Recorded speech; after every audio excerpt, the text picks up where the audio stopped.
తాకట్లో ఉన్న మీ బంగారం ఈ రోజు ఎంత ధర చేస్తుందో కొమ్మూరి గోల్డ్ వాళ్ళకి కాల్ చేసి ఫ్రీ గోల్డ్ కాస్ట్ చెక్ చేసి చెప్తారు. నమస్కారం, సుమన్ టీవీకి స్వాగతం. నేను గీతాంజలి. ఇవాళ మనతో పాటు ఉన్న అతిథి శ్రీచక్రపీఠం వ్యవస్థాపకులు, సుమన్ టీవీ ప్రేక్షకులకు ఎంతో సుపరిచితమైనటువంటి ప్రముఖ జ్యోతిష్య పండితులు బ్రహ్మశ్రీ డాక్టర్ ప్రదీప్ జోషి గురుగారు. గురుగారితో మాట్లాడి రాబోతున్నటువంటి గ్రహణాల గురించి వివరాలు తెలుసుకుందాం. అలాగే ఆ ప్రభావం ద్వాదశ రాశుల వారిపైన ఎలా ఉంటుంది, ఎటువంటి పరిహారాలు చేసుకోవాలి, గురుగారి మాటల్లో విందాం. గురుగారు నమస్కారం అండి. శ్రీమాత్రే నమః. గురుగారు, చంద్రగ్రహణం, గ్రహణాలు కానీ నేను ఎప్పుడు చెప్పేటట్టుగా ముఖ్యమైన రోజుల గురించి మాట్లాడేటప్పుడు ఖచ్చితంగా మీరు గుర్తొచ్చి తీరుతారండి ప్రతి తెలుగువాడికి. ఇక మిగతా రాష్ట్రాల వారు ఎక్కడైనా, మన తెలుగు వాళ్ళు ఎక్కడైనా ఉన్నా కూడా గుర్తొస్తారు. అంటే ఈ గ్రహణాల సమయం గురించి మాట్లాడితేనండి, మీరు ఇచ్చేటువంటి ఆ ప్రొడిక్షన్ కానీ, చెప్పేటువంటి ఆ జాగ్రత్తలు కానీ, అవి పాటిస్తూ వస్తున్నాము, ఆ ఫలితాలు అందుకుంటూ వస్తున్నాం. అలాగే ఈసారి విశేషంగా పీఠంలో యాగం ఒకటి ఉందని చెప్పారు. దాంతోపాటుగా రాబోతున్నటువంటి చంద్రగ్రహణ ప్రభావం ఎలా ఉంటుంది, ఎవరెవరిపైన ఎంత జాగ్రత్త తీసుకోవాలి, ద్వాదశ రాశుల వారి పరిస్థితి ఏంటి, ఇవన్నీ మాట్లాడుకుందామండి. శ్రీ గురుభ్యో నమః. శ్రీమాత్రే నమః. సర్వస్వరూపే సర్వేషి సర్వశక్తి సమన్వితే భయేభ్యస్త్రాహినో దేవి దుర్గే దేవి నమోస్తుతే. శ్రీమాత్రే నమః. ఈసారి చంద్రగ్రహణం ఇది మనకి శ్రావణ పౌర్ణమి రోజు వస్తుంది. ఆషాఢం, చైత్రం, వైశాఖం, జ్యేష్టం, ఆషాఢం, శ్రావణం. ఆషాఢ అమావాస్యకి సూర్యగ్రహణం ఏర్పడుతుంది. అమావాస్య అయిన 15 రోజులకి చంద్రగ్రహణం ఏర్పడుతుంది. సో శ్రావణ పౌర్ణమి, శ్రావణ పౌర్ణమికి ఈ గ్రహణం ఏర్పడుతుంది. సో ఈసారి జంధ్యాల పౌర్ణమి రోజు గ్రహణం ఏర్పడుతుంది. కానీ జంధ్యాలు మార్చుకోవడంలో ఏ ఇబ్బంది లేదు. అందరూ జంధ్యాలు మార్చుకోవచ్చు, దేవస్థానం దర్శనం చేసుకోవచ్చు, రాఖీ పౌర్ణమి రోజు రాఖీలు కట్టుకోవచ్చు. దానికి ఎలాంటి దోషం ఏం లేదు. పండగ చేసుకోవాలా వద్దా, గ్రహణం కదా పండగ చేసుకోవాలా వద్దా అని ఇవన్నీ ఉంటాయి. కానీ అట్లాంటివి ఏమీ లేదు. అందరూ పండగ చేసుకోవచ్చు, గ్రహణం తీసుకోవచ్చు.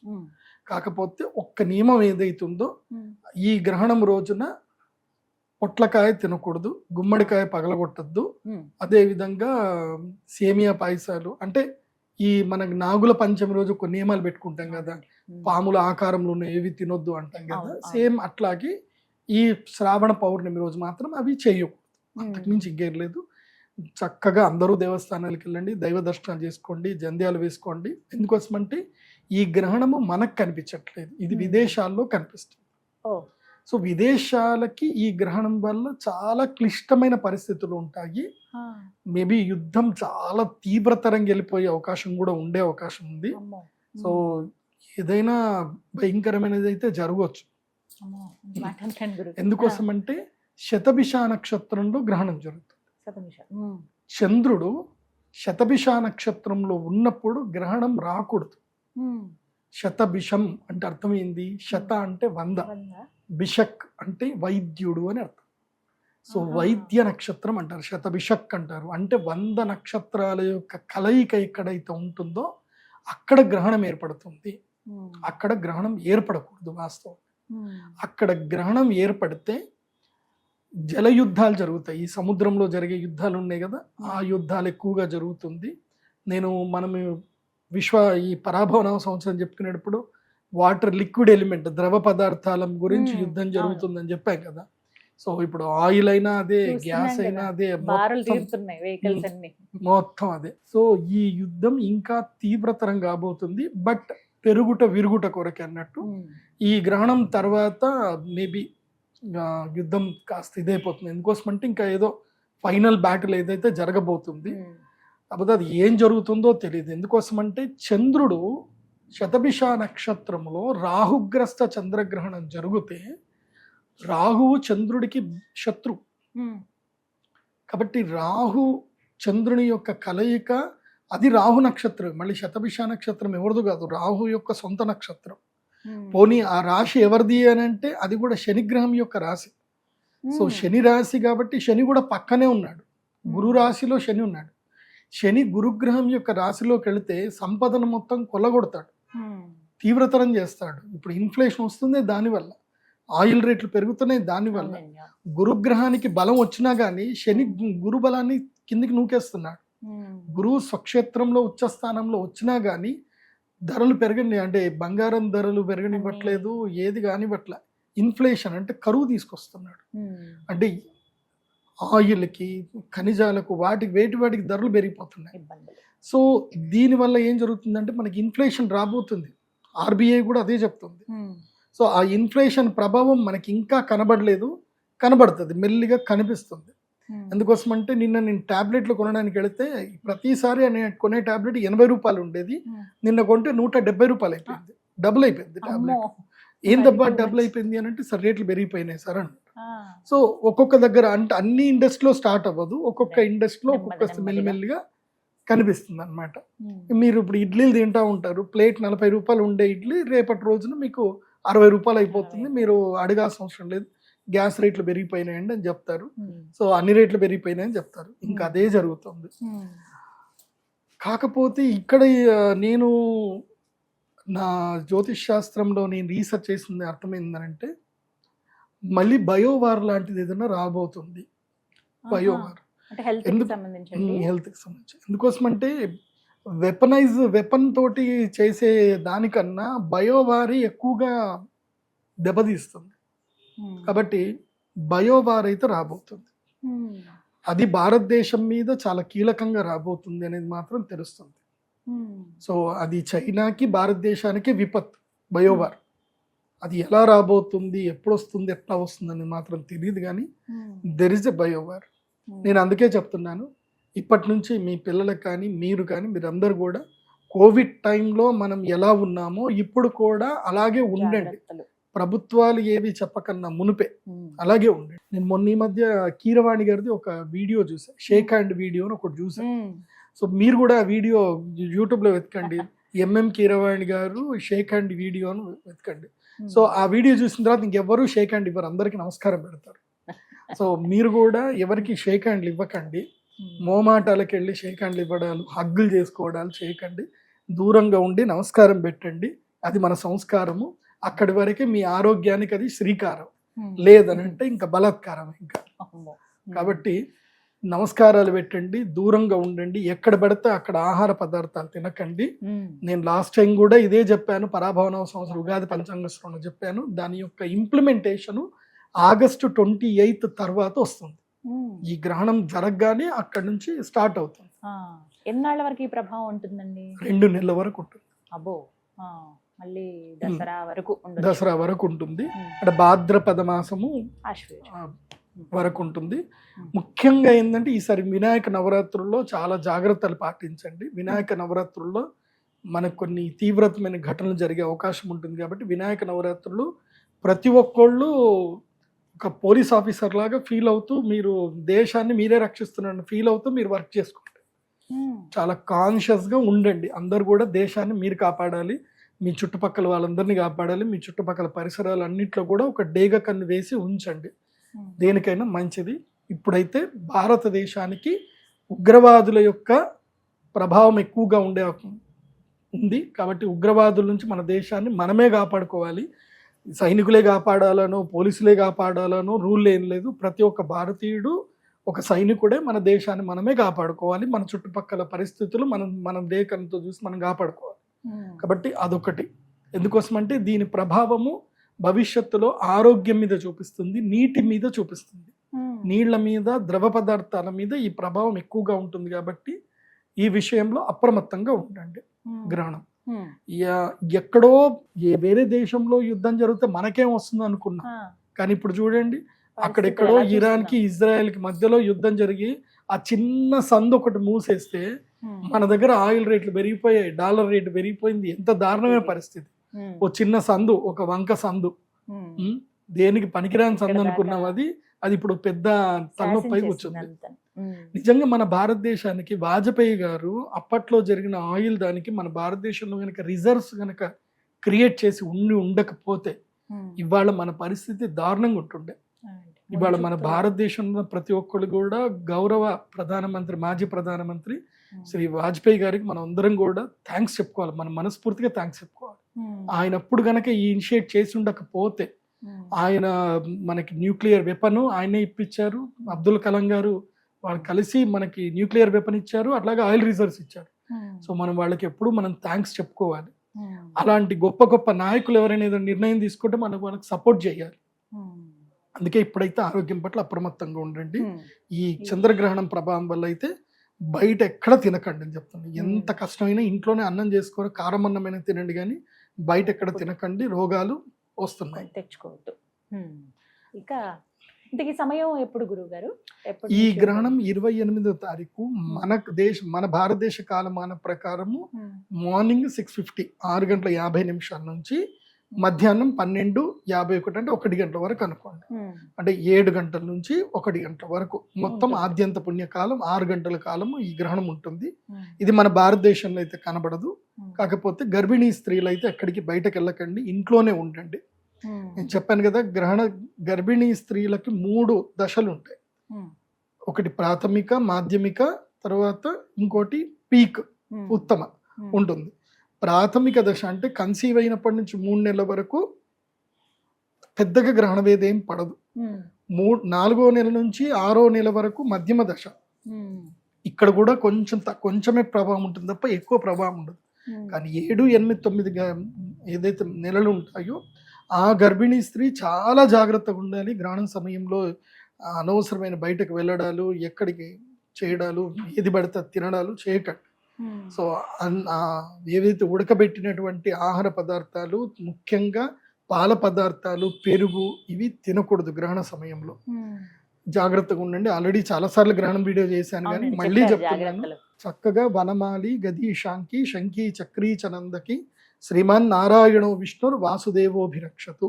ఈ శ్లోకాన్ని కంఠస్థం చేసుకోండి. లేదంటే నారాయణ నారాయణ నారాయణ నారాయణ అనుకుంటూ నారాయణ నామస్మరణ చేసుకోండి. లేకపోతే శ్రీమాత్రే నమః, కృష్ణాయ నమః, ఏదైనా భగవన్ నామస్మరణ మీకు సులభమైంది ఏదైతే అది భగవన్ నామస్మరణ అనుకుంటూ ఒకవైపు తిరిగి పడుకోవాలి. మీకు దగ్గరలోనే మీ ఇంట్లోకి ఎక్కడ కూడా వెలుగు పడకుండా చూసుకోండి. మీకు 6 అడుగుల నుంచి 10 అడుగుల దూరంలో ఎక్కడైనా కార్నర్లో ఆవు నెయ్యితో చేసిన దీపాన్ని చక్కగా వెలిగించి పెట్టుకోండి. దానివల్ల మీకు ఎలాంటి విపత్తులు జరగవు. మంచినీళ్ళు దగ్గర పెట్టుకోండి, రాగి చెంబులో కానీ లేదా ఇత్తడి చెంబులో కానీ పెట్టుకోండి. అందులోపల ఒక తులసి దళము, బిల్వపత్రం వేసి పెట్టుకోండి. ఆ నీళ్లు తాగండి, ఎలాంటి నెగిటివ్ ఎఫెక్ట్ రాదు. సో ఒకవేళ కనుక మీరు మీ ఆరు బయట ఏదైనా మరుగుదొడ్లు ఉన్నా బయటకు వెళ్ళాల్సి వస్తే గొంగడి బట్ట కప్పుకొని, షాడో లాగా కప్పుకొని బయటకు వెళ్ళేసి రండి. సో ఈ విధంగా గర్భిణీ స్త్రీలు జాగ్రత్తగా ఉంటాయి. పగలు కాబట్టి కొంచెం జాగ్రత్తగా ఉంటే మంచిది. జాగ్రత్తగా ఉండాలి. అది చంద్రగ్రహణమైనా సూర్యగ్రహణమైనా గ్రహణమే. మనకైతే కనిపించదు కదా గురువు, కనిపించదు, కానీ గ్రహణ వేద వర్తిస్తుంది. అది పర్వకాలం కూడా. పర్వకాలం కాబట్టి ఆ సమయంలో జప తపస్సులు, హోమాలు ఏది చేసుకున్నా మీకు అమితమైన పుణ్యఫలం ఇస్తుంది. సూర్యగ్రహణము, అందుకు గణపతి అథర్వ శిష్యుని కూడా చెప్తారు, సూర్యగ్రహే మహానద్యాం ప్రతిమా సన్నిధో వా జప్వా సిద్ధమంత్రో భవతి అని. ఓం గం గణపతయే నమః. ఈ మంత్రాన్ని ఎవరైతే గనక గ్రహణ సమయంలో 1,00,000 సార్లు కంప్లీట్ చేశారనుకోండి, 1,00,000 అవసరం లేదు, 10,000 సార్లు 10,000 సార్లు పగడాల మాలతో చేయాలి. గణపతి మంత్రం పగడం మాలతోటే చేయాలి. పగడాల మాలతో గణపతి మంత్రం చేశారనుకోండి ఈ గ్రహణ సమయంలో, ఇంకా వాళ్ళ జీవితంలో గణపతి ఇట్లా భుజం మీద చేసుకొని నడిపిస్తాడు. నువ్వు నడువురా, నువ్వు నీకేం ఏ ఆటంకాలు రాకుండా నీకు చూసుకుంటాను అంటాడు. సో ఆ గణపతి మంత్రం చేసుకోండి. ముఖ్యంగా విద్యార్థులు, ఎందుకోసం అంటే అన్నిటికీ ఆయన్నే. ఎవరు ప్రథమ పూజ్యుడు ఎవరు, అగ్ర పూజ్యుడు ఎవరు అంటే ఆయన్నే కదా. కాబట్టి గణపతి మంత్రం చేసుకోండి. ఇది చాలా సులభమైన మంత్రము అండ్ అందరికీ ఈజీగా వస్తుంది. దీంట్లో ఏ నియమాలు లేవు. ఓం గం గణపతయే నమః. ఈ మంత్రం చదివేటప్పుడు ఒక సీక్రెట్ ఉంటుంది, ఇది బాగా గుర్తుపెట్టుకోవాలి. గం అనగానే ఇక్కడ వైబ్రేషన్ రావాలి పెదాల దగ్గర. గం అనుస్వారం రావాలి. ఓంకారంలో అనుస్వారము, గకారంలో అనుస్వారం. అకార ఉకార మకార ఇతి అని ఓంకారానికి చెప్తారు. అలాగే గకారానికి చెప్తారు ఓం గం గణపతయే నమః అని గణపతి అథర్వ శిష్యుని చెప్తారు. సో గం గణపతి, దీని అకారము అనుస్వారం, మకారం ఉంది, ఉకారం లేదు. సో అకార మకారాలు ఎక్కడైతే కలుస్తాయో అది మహాశక్తి కింద వస్తుంది. అది గరిమాశక్తి అంటారు. గరిమాశక్తి అంటే చాలా బలమైన శక్తి అని అర్థం. అనిమాది అష్టసిద్ధుల్లో గరిమాసిద్ధి అనేది ఉంటుంది. ఆ గరిమాసిద్ధి మన గణపతి నుంచే రావాలి. సో అందుకే గం గణపతయే నమః. కానీ చాలా మంది చేసే పొరపాటు ఏంటంటే గం గణపతయే నమః, గం గణపతయే నమః, గం గణపతయే నమః అంటే అట్లా. గం గణపతయే నమః, గం గణపతయే నమః, గం గణపతయే నమః. నువ్వు గమ్ అన్నప్పుడల్లా నీ పెదాలకు వచ్చే వైబ్రేషన్ ఏదైతే ఉందో అది నీ ఆరాని ప్యూర్ చేస్తూ వెళ్తుంది. సింపుల్ చెప్పాలంటే నువ్వు ఒక గంట కొట్టినప్పుడు ఒక వాటర్లో పెట్టి, ఒక వాటర్లో మంచి గంట పెట్టి తన్నని గంటను కొట్టండి, వాటర్ అంతా ఎట్లా కదులుతాయి. సో అట్లాగే సౌండ్ వేవ్స్ కూడా కదులుతాయి. నువ్వు గమ్ ఈ అనుస్వారం వచ్చినప్పుడు కదులుతాయి. దాంతో ఏమవుతుందండి, నీ ఆరా ప్యూర్ అవుతుంది. సో ఒక్కటి బాగా గుర్తుపెట్టుకోండి, నేచరు బలమైన సంకల్పం ఉన్న వ్యక్తులను వెతుక్కుంటుంది. వాళ్ళని మాత్రమే తీసుకెళ్ళి ఒక ఉన్నత స్థాయిలో కూర్చోబెడుతుంది. నీ సంకల్పం ఏదైనా కానీ అది చెడు కానీ మంచిది కానీ నీకు బలమైన సంకల్పం దాని మీద ఉండాలి. ఇప్పుడు ఉదాహరణకి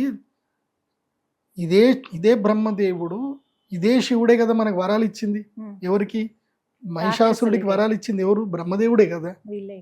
వాళ్ళంతా కఠోర దీక్ష చేశారు. వాళ్ళ సంకల్పం ఏంటంటే వాళ్ళ లోకాలని ఏలాలి, దేవతల్ని హింసించాలి. వాళ్ళ సంకల్పం అదే. మా పూర్వీకులకి వాళ్ళకి ఎవరైతే అన్యాయం జరిగిందో ఆ అన్యాయానికి మేము పగ తీర్చుకోవాలి.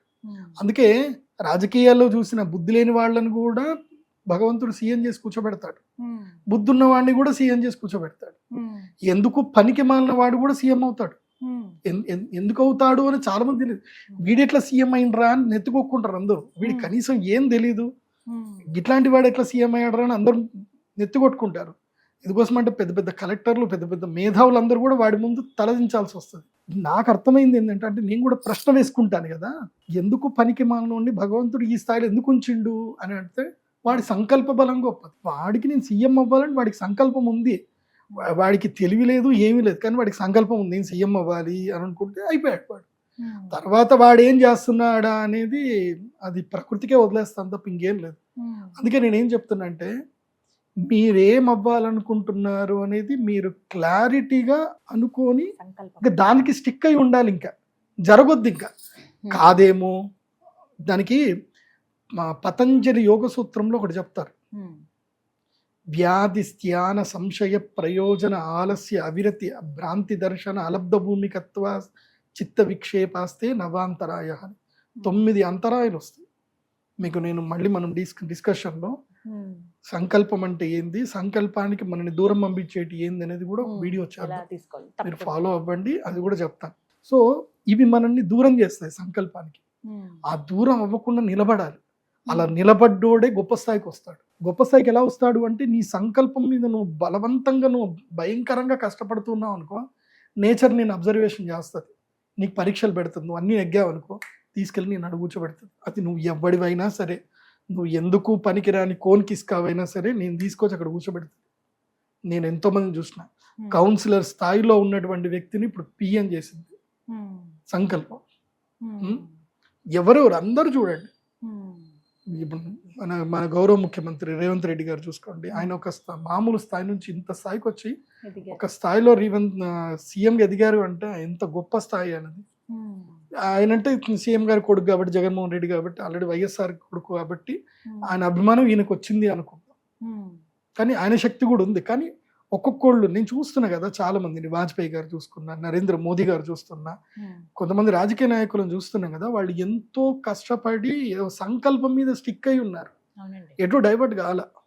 సో మీరు కూడా డైవర్ట్ కాకపోతే అద్భుతాలు సాధించవచ్చు. గ్రహణం సమయంలో చేసుకోండి. గురుగారు, ఇక ఈ రాహుగ్రస్త చంద్రగ్రహణం ఆగస్టు 28 శ్రావణ పౌర్ణమి రోజున, మరి ఈ ప్రభావం ద్వాదశ రాశుల పైన ఎలా ఉంటుందో తెలియచేస్తారా? మంచి ఫలితాలు ఎవరికి ఉన్నాయి, అధమంగా ఎవరికి ఉంది, అలాగే మధ్యస్థంగా? ఈ గ్రహణం వల్ల 4 రాష్ట్రాల వాళ్ళకి నెగిటివ్ ఉంటుంది, 4 రాష్ట్రాల వారికి పాజిటివ్ ఉంటుంది, 4 రాష్ట్రాల వాళ్ళకి నార్మల్గా ఉంటుంది. కాకపోతే ఈ గ్రహణం టైంలో ఏంటంటే, మీకు సూర్యగ్రహణంలో ఎవరెవరికైతే బెనిఫిట్స్ వచ్చాయో, సూర్యగ్రహణం, అందుకు మనం సూర్యగ్రహణం డిస్కస్ చేసేటప్పుడు నేను మీనరాశి గురించి ఎక్కువ చెప్పలేదండి. ఎందుకు చెప్పలేదు అంటే, వాళ్ళకి ఆల్రెడీ ఏలినాటి శని ఉంది. సూర్యగ్రహణం ఒక్కటి బెనిఫిట్ ఇచ్చింది, 15 రోజుల వరకే బెనిఫిట్ ఇస్తుంది. కానీ చంద్రగ్రహణంకి ఇటు ఏలినాటి శని తర్వాత గ్రహణం 2 పట్టుకొని పిండేస్తాయి. సో మీనరాశి వారికి ఈ గ్రహణము నెత్తి మీద గుదిబండేసేస్తుంది. మీకు ఏ సంబంధం లేకుండా ఏదో వర్షం పడుతుంది కదా అని చెట్టు కిందకి వెళ్ళి నిల్చుంటారు, అక్కడనే పిడుగు పడుతుంది. సో అట్లుంటుంది. సో మీరు ఎంత సేఫెస్ట్ ప్లేస్ అనుకున్నా మీకు అదే టార్గెట్ ప్లేస్ అవుతుంది. కాబట్టి మీనరాశి వారు ఎంత అప్రమత్తంగా ఉంటే అంత మంచిది.